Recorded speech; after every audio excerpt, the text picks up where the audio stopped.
You know, I love MMORPGs, conceptually anyway. The concept of creating your own custom character and going into a massive, open, persistent world with thousands of players from all over the world all playing together. It's a brilliant concept. I love it. And because of that, I have played an innumerable amount of MMORPGs and been disappointed in pretty much all of them. They usually just don't deliver on the promise with crap combat and a bunch of just other problems. The worst experience I ever had was playing World of Warcraft the week after launch, because, like, pretty much all my friends bought copies of World of Warcraft on launch day, and they were playing on, like, all on completely different servers, and were all 30, 40, 50 levels ahead of me and in a guild, and I couldn't play with anyone. And then the one, like, decent clump of friends all decided to play Horde, and I wanted to be a Night Elf, and it was just terrible. When it comes to MMOs, it's a very short list of ones that I actually like. There was Phantasy Star Online, which is one I spent the most time with, a good probably like 200 hours in that one, and that was because I had a friend who pushed me through that, and because it had phenomenal visuals, phenomenal character creation, and it was one of the first, like, really action-y MMOs designed to work on dial-up. It was pretty great. After that, City of Heroes, I didn't spend a lot of time with it, but the fantastic character creation, fantastic community, and easy party finding made that a delight to play. And then Dungeon Fighter Online, which is the game that I waited forever for, and then it finally comes out and it has fantastic combos and stuff, but it's in this sort of weird limbo zone, and it makes me sad that it's not that popular. But in all three of these cases, they haven't been like a big persistent world, so to speak, like a lot of MMOs, and two of those are, of course, action MMOs. And I've always wanted an MMO I really liked. Well, I keep hearing about Final Fantasy XIV, and people, they keep telling me it's a great game, and I was like, I'm a little iffy on this one, because I played I imported Final Fantasy XI, and it did not go over well, because my computer broke down, I lost my password, and we couldn't find a way to cancel my account. So, and we couldn't convince our credit card company to just halt the charges, so we were kind of charged for Final Fantasy XI for, like, years upon years on end, with me being unable to play it, and the game just wasn't that enjoyable anyway. Little bitter about that. So I had very little interest. I feel pretty done with MMORPGs at this point. I had very little interest in playing Final Fantasy XIV. And then I see an article saying, oh yeah, we were thinking of adding Viera to the game, but we decided on the Aura instead. And I'm like, you stupid fucking idiots. If you put Viera in the game, I will play it. And then this recent expansion comes out, and they put Viera's in the game. So I'm playing it. See, there's a rule here. There's a rule of Gel. Add bunnies, get monies. See, it rhymes, therefore it's true.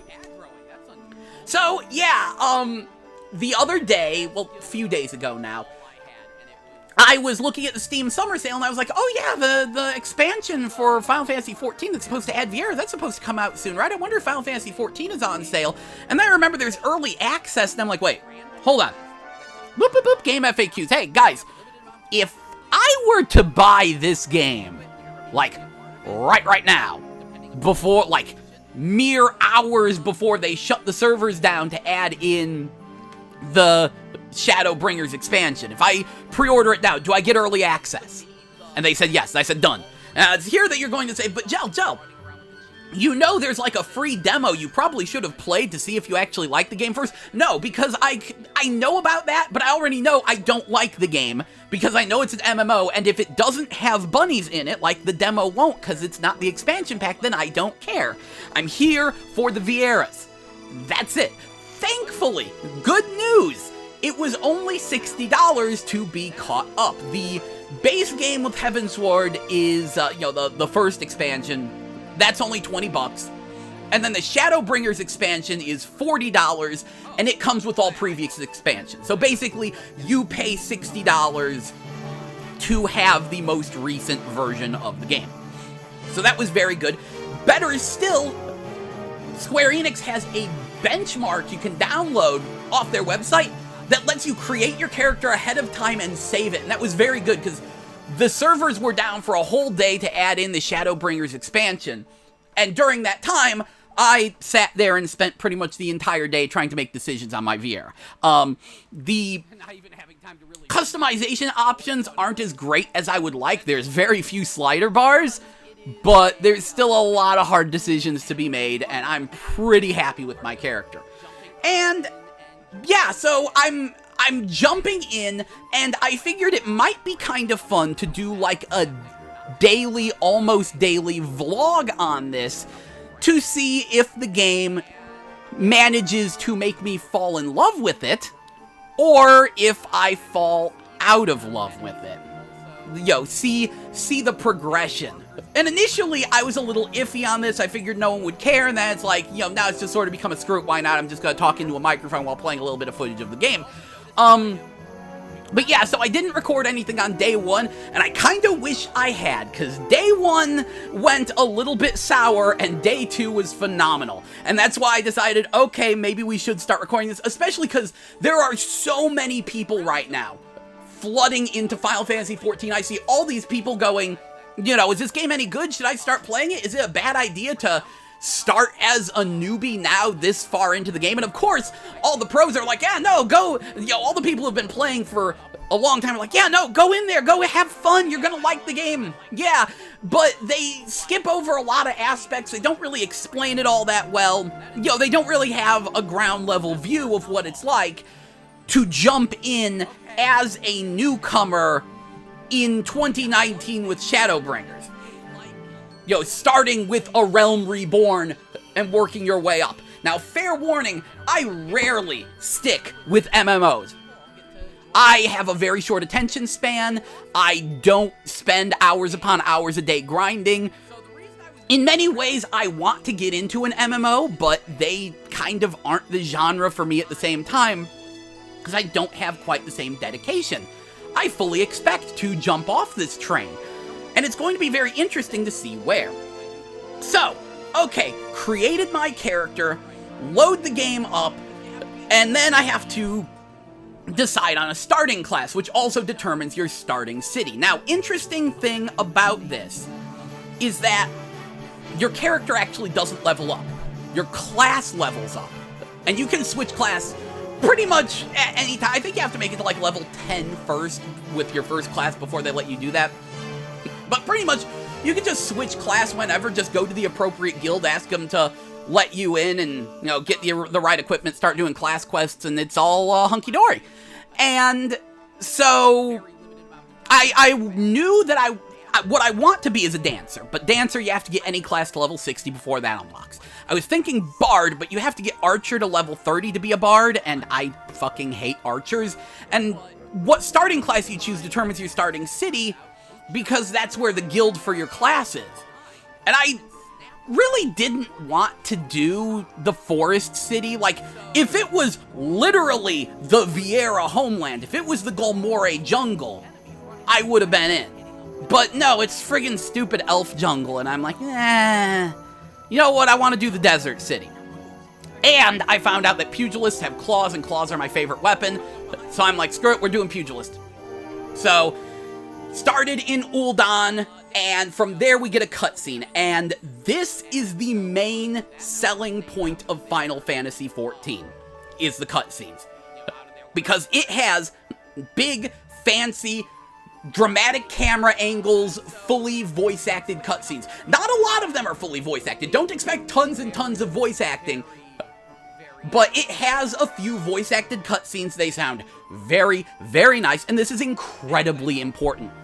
Because I remember when Final Fantasy XI came out, people were kind of angry because they were like, I play Final Fantasy for the story, and MMOs generally don't have a major focus on story. And Final Fantasy XI tried to have a story, but it was really, really poorly told. I remember NPCs were just like spewing text into the chat box while everyone else is talking over them. That was a thing.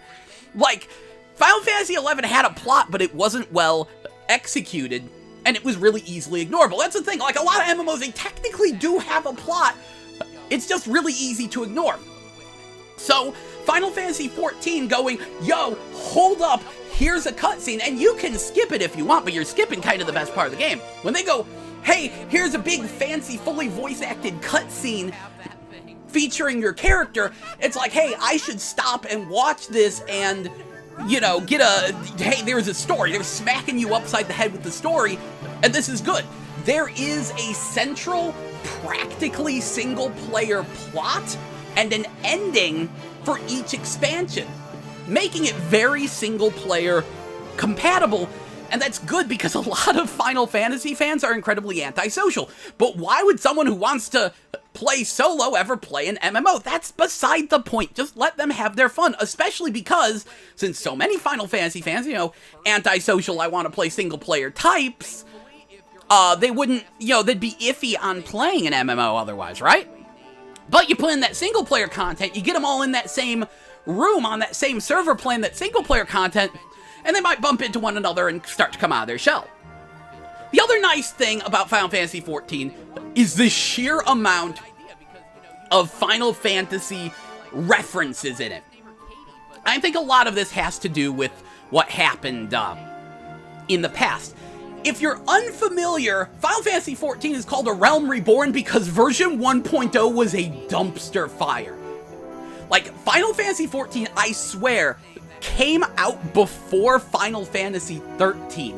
It had almost no beta period and was just dumped onto the world, and it was bad.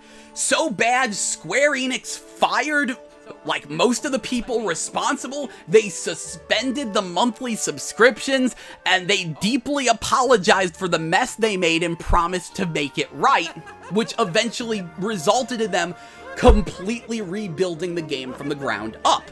This resulted in them literally destroying the world and remaking it, which is why it's called A Realm Reborn. Like, they actually ran an event at the end of 1.0 where the Empire tries to drop the moon on the world, but the moon hatches into Bahamut, who shoots homing lasers all over the planet, burns everything, barely anyone survives, and the world is rebuilt. And A Realm Reborn takes place 5 years after the events of that, and it's about rebuilding. So that should give you some context for what's going on, you know, and why it's a big deal. But what this also meant was a complete reversal in game design. Because I'm going to tell you one thing about Final Fantasy XI, it wasn't necessarily a good idea. That game, like, I didn't spend that much time with it, but I remember there was a website called Socks Make People Sexy, and they had a fantastic breakdown of why Final Fantasy XI was a terrible game. And a lot of it was that the game was too punishing. See, when you died in Final Fantasy XI, you actually lost experience points and you could level down. And the leveling was a massive grind. So one death could lose you like 5 hours of progress. And the game was designed around forcing people to party up. So this resulted in people not playing adventurously, not having fun, basically finding the optimum way to play and yelling at anyone who doesn't play in the absolute most optimum way. Because if one of your party members screws up, you could lose hours upon hours of progress, and it was a mess. Final Fantasy XI was very much a product of the mindset of, we're Square Enix, we know what's best, we're gonna do our own thing. And it was neat that it was, you know, its own world with its own story and its own everything, right? But then Final Fantasy XIV comes out, and it looks like it's basically just the same game but prettier and with far less content. It's all the same races, you've just renamed them. Tarus are Lalafels now. Mithras are Miquotes. Ooh, big difference. It's still potatoes and cat girls, okay? It's not... No, you don't get to go, oh, this is a totally new game, you guys. And everyone saw through it. And then 1.0 comes out, and that is, of course, very much Square Enix doing their, we know what's we know what's best, just trust us, we're making our own thing. And it flopped super hard. They made a terrible game, and they had to get super apologetic. And because of that, I think the entire design of the game completely reversed from being this super punishing, we know what's best thing to let's just make something super fun for the Final Fantasy fans that they're gonna love. So the game is way more forgiving, way faster, way more fun than it used to be, from what I can tell. I never played 1.0, but certainly compared to 11 it is. And then it's like, wait, how do we differentiate this from 11? And their solution to how they differentiate it from 11 was they started throwing in more and more and more pieces of other Final Fantasies. Hey, look, you can get Magitech armor from Final Fantasy VI. Hey, look, it's the gold saucer from Final Fantasy VII, where you can play triple triad from Final Fantasy VIII. Well, what do you know? There's the Kingdom of Doma. It's just north of the Kingdom of Dalmasca. What?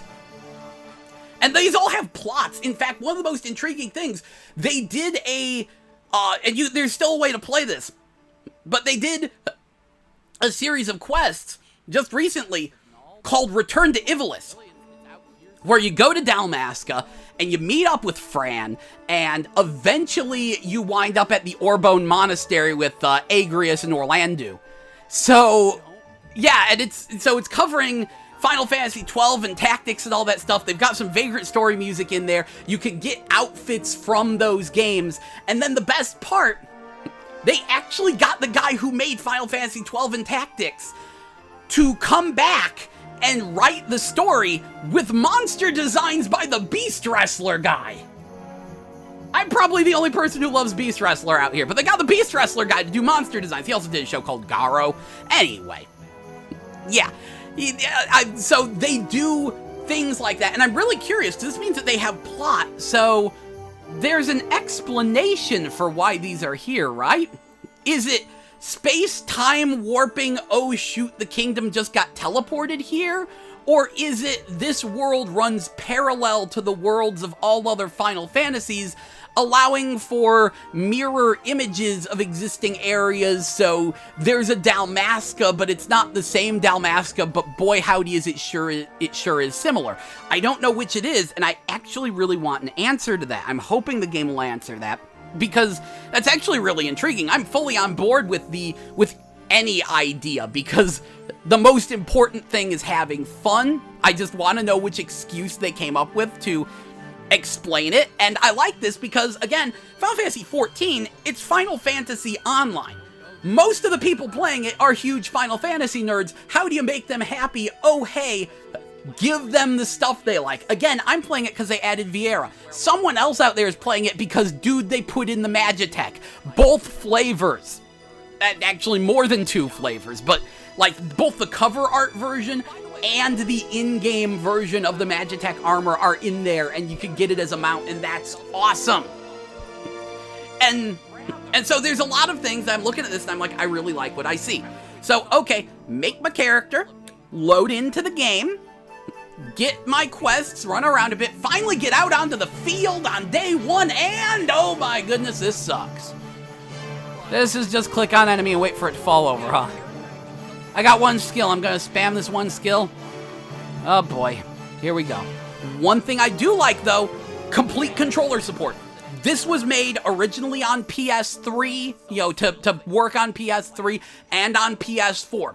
I know a lot of MMO heads are going to go, like, why would you play this on a gamepad? Does that even work? Yes, because they optimized it for it. It's not perfect, but I do love it. Because, number one, I'm a console gamer at heart. I really love gamepads. Right now, I don't have a good, computer desk setup. I can't really do keyboard and mouse. When I use my keyboard and mouse, I put the keyboard on my lap, and I rub the mouse on my thigh. Okay, not good for serious long-term gaming, right? On top of that, I have a bad tendency to occasionally hit the wrong button.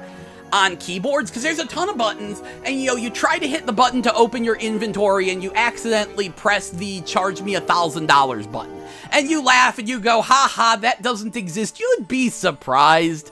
I've had times where like a piece of cookie got stuck in between my keyboard keys. I'm using a really cheap keyboard, okay? And like the Alt button or the Windows button gets stuck down and I don't notice it, and I press a button and all of a sudden 1,000 windows just keep opening up infinitely and I can't get them to stop until I unstick the cookie.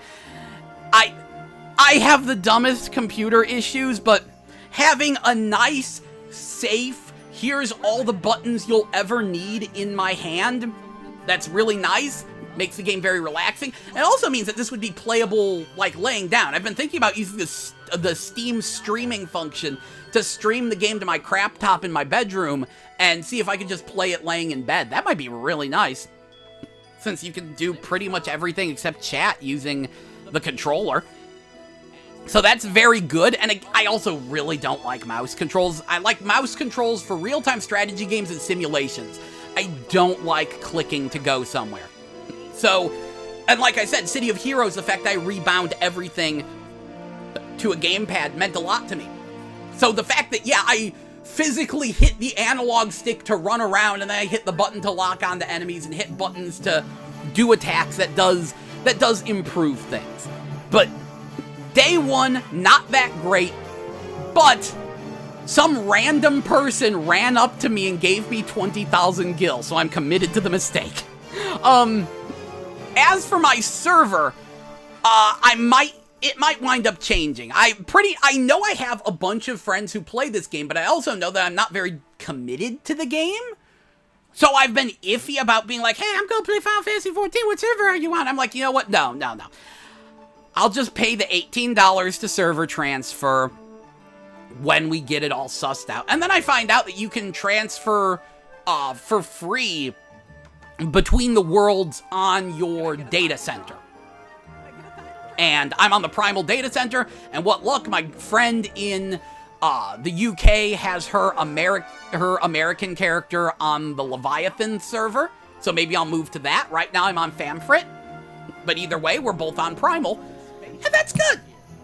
That's very good. So she's kind of excited to help me out. I'm excited to be able to play with a friend, potentially. But day 2 is where things began to pick up. I started to learn more skills. And turns out, the way the pugilist works is your skills go into a 1-2-3 combo chain. So you do skill 1, and that gives you the ability to do skill 2, do skill 2, that gives you the ability to do skill 3. Once you do skill 3, hey, guess what? Every class has their own unique meter. We're the Blaze Blue of MMOs up in here. So every time you complete that 3-hit combo chain, and every time you do a strike from Coral form, as it's called, it gives you a stock of greased lightning, which the game does a piss-poor job of explaining, and the wikis are crap at it too. But what it is basically every time you complete a 3-hit combo, for 20 seconds, you, like, attack faster and do more damage. And if you can keep doing 3-hit combos every 20 seconds, you can keep that up, you can keep building your greased lightning meter, and there's certain attacks which expend greased lightning to do crazy damage. So, okay, that's something. But again, I'm like, am I just doing the same 3-hit combo chain? Then, I noticed that enemies would occasionally, like, put markers on the ground. Anytime they're about to do an AoE attack, there's a charge up, you see a marker on the ground, and you can get out of the way. Meaning running away is actually effective in this game, which is probably why sprinting has a cooldown in a limited amount of time, because it could actually be used in combat. And this is very good. I've played a lot of MMOs where, like, the enemies are a mile behind me, but they can still hit me because they're targeting me and they're aggroed. So I like that. Look, I get into dumb situations a lot, okay? Like, I don't play MMOs safe. I do not like playing it safe. I don't like fighting the same enemy over and over and over again. Every time I play an MMO, I'm like, that enemy's only like 2 levels higher than me right over there. I bet I can take it. It's gonna give me a lot of experience points. I might level up faster. It might be a little less boring than just sitting here and waiting for these guys. I'm gonna go take that thing. And then I get my ass kicked. I do this in every MMO.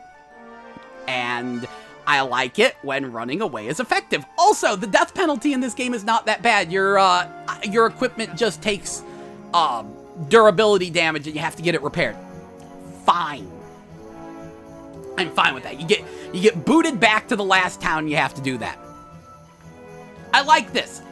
I like this a lot, especially because, of course, dying would also boot you back to the beginning of an instance. And if you wanted, like, a real challenge, you'd do the instanced dungeons. That's where the real challenge is. So that's good. And then, meet my love. I meet the thing. Makes me very happy. Fates. Fates are random quests that pop up on the map for a limited amount of time. And to join them, all you gotta do is run into them. So, this and yeah, it just says on screen, yo, here's the thing you gotta do. So there's one point where I'm just walking down the road and all of a sudden it says, Fate joined. And I see on the screen it says, okay, wild dogs are like attacking people. Thin the herd. And I see like 3 other people running around attacking these wild dogs.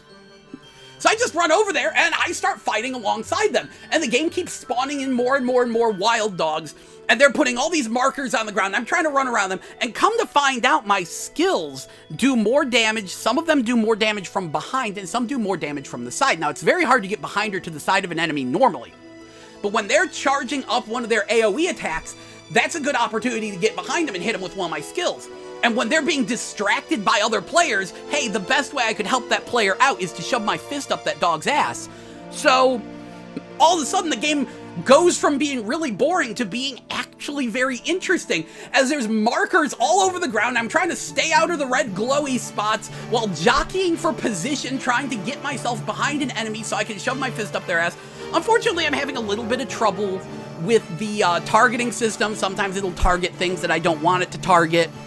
And there have been many times where I've just, like, I forget to untarget something.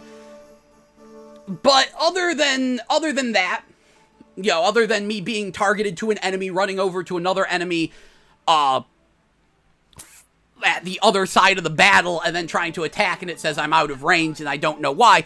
Other than stuff like that happening, yeah, things are getting very fast and active and actually interesting.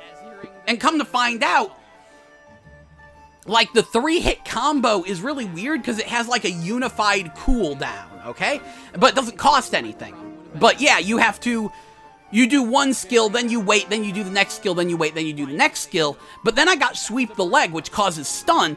And the leg sweep, like, it has a way longer cooldown, but I can do it at any time. So, like, I can do 1 hit of my combo, 2nd hit of my combo, sweep the leg immediately, 3rd hit of my combo. Like, I don't really have to wait. I can practically cancel into it. I'm like, this is getting really interesting. And so I'm following the main storyline, getting more cutscenes, and I would say the game actually begins at level 15, which is where I was when I ended on day 2. At level 15, that's when you get the ability to do glamours, that's when you get the ability to use dyes, that's when you can hit up the gold saucer, and that's when you get the ability to use airships. And when I say the game begins, if you've been following the main quest, then when you gain the ability to use airships, it's your job to, like, go to the other 2 major cities, you know, the other 2 starter cities, and act as an envoy. And when they do, like, the big you're flying off on the airship for the first time thing, guess what? They play the song. You know, the actual theme of Final Fantasy that's called Final Fantasy. Da-na-na-na-na-na. They play that. They play that with a big fancy cutscene the way it should be. A title drop there would have been completely justified. They didn't do it, but I still love it. Because that song is for crossing bridges. That song plays when you cross the bridge at the beginning of Final Fantasy 1. Remember, after you beat Garland, they build the bridge, then you cross it, and then it plays that song, and you get a big fancy scene. Same thing, Final Fantasy 4, you know, you're leaving Baron Castle, and once again, you're crossing a bridge. It symbolizes, you know, when the adventure really begins. And that's also when they introduced the Empire, with, you know, the mechanical Empire. They use Magitech, blah, blah, blah. You know how it goes. They're called the Garland Empire, and I like that. You know, obviously being named after Garland. Hey, references. Those are fun. But yeah. Also, one of the things I like is that since this is an aged MMO, as I would call it, you know, it's been around a while. Technically, this is like the 9th year. It's got to be very refined. Apparently, originally, glamours were kind of BS. You had to make it to level 50 before they'd let you use glamours, and the way it worked was you used a glamour prism to turn an existing item into another item to, like, project its image over it, and you'd have to keep redoing that every time you got a new piece of equipment. You could still do that, but now you can, number one, do it at level 15, and number two, they found a way better way to do things with the glamour dresser. Now, what you do is you take your items and you shove them in the glamour dresser, and they turn from being real items into being basically hologram items. And this resets their stats, so you have to have their repair level at 100, and you can, like, turn them back into real items, but yeah, all their stats get reset. Apparently there's like an affinity thing. Whatever. Point is, you take the items you want to wear, you shove them in your glamour dresser, and every item you shove in there, it costs you a glamour prism. Apparently they're relatively cheap, it's fine. So, you like, at this, they give you like 10, 20, no, it was 15. I think they give you 15 glamour prisms when you unlock the ability to use this anyway. So you shove all the items you actually want to wear visibly into your glamour dresser. It uses glamour crystals to turn them into holograms, and then you arrange a glamour plate, which is an outfit. You can have up to 15 different outfits. And then, for free, you just click apply, and whoop, all the looks of the items you're wearing are instantly overwritten. Problem solved, thank goodness. Because, yes, I am here for the fashion. I am here to look pretty. And a lot of starting equipment doesn't look very pretty. And I will sacrifice functionality for form. I beat Dragon Quest IX in a bunny suit. I am... You don't stop me on this stuff. Like, yeah, bunny suit was actually armor, and, you know, I got better armor. I didn't care. It wasn't a bunny suit. And that's the way I work. And if you try to make your game all like BS, no, you have to wear the best equipment, your game could go screw itself. I am committed to this mistake, too. So, this game being like, okay, level 15, which is about when things should start getting hard and you really need to wear the appropriate equipment, you can override it with something that looks better. Good call. A lot of people are here to look pretty. You have very pretty character models. It seems to have been a focus of your game, what with it being Final Fantasy. So this was a very good call. So, right now at the beginning, things are starting to look up. The game is starting to grow on me. People have told me that the first thing, A Realm Reborn, is a little bit bland, and that things will pick up with the next expansion pack. I've been watching streams and seen what the Shadowbringers story is like, because I don't care about spoilers. Like, I don't think I'm even gonna make it to actual Shadowbringers content, personally. So, like, if I make it to Dancer, it'll be a miracle. I know how I work. So, yeah, I don't care about spoilers. Been watching that very interesting plot, though, and it only makes me more intrigued to see how this plays out. By the end of the day, I had made it to the Gold Saucer, and I'm pretty much camped out there. It was mildly disappointing. I was expecting more games, but then again, I haven't delved into the madness of chocobo breeding and racing. I've pretty much just played a little bit of Triple Triad and smacked some Cactar hammer things around. So I'm interested to see where that goes, and I know I gotta grind on that Gold Saucer, because I need a bunny suit. So yeah, that's where I am. That's what I'm doing. And I'm starting to enjoy the game. So, wanted to get this out before I began day 3 of my adventure. I guess I'm going to record some random gameplay of me technically on day 3, running around and doing things, and we'll see how it goes. Anyway, actually, wait, no, that'll be boring footage, though. Maybe I'll use it. I streamed a little bit of it last night, because a friend of mine wanted to see the game in action. And yeah, it was kind of boring, though. It was a lot of me running around and then playing Triple Triad and things. Anyway, though, hope you've enjoyed this vlog. We'll see how the next one turns out and see how long this game can keep my interest.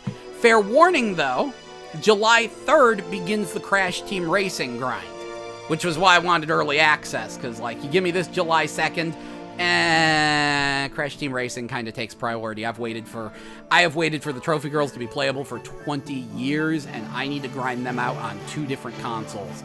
So, yeah.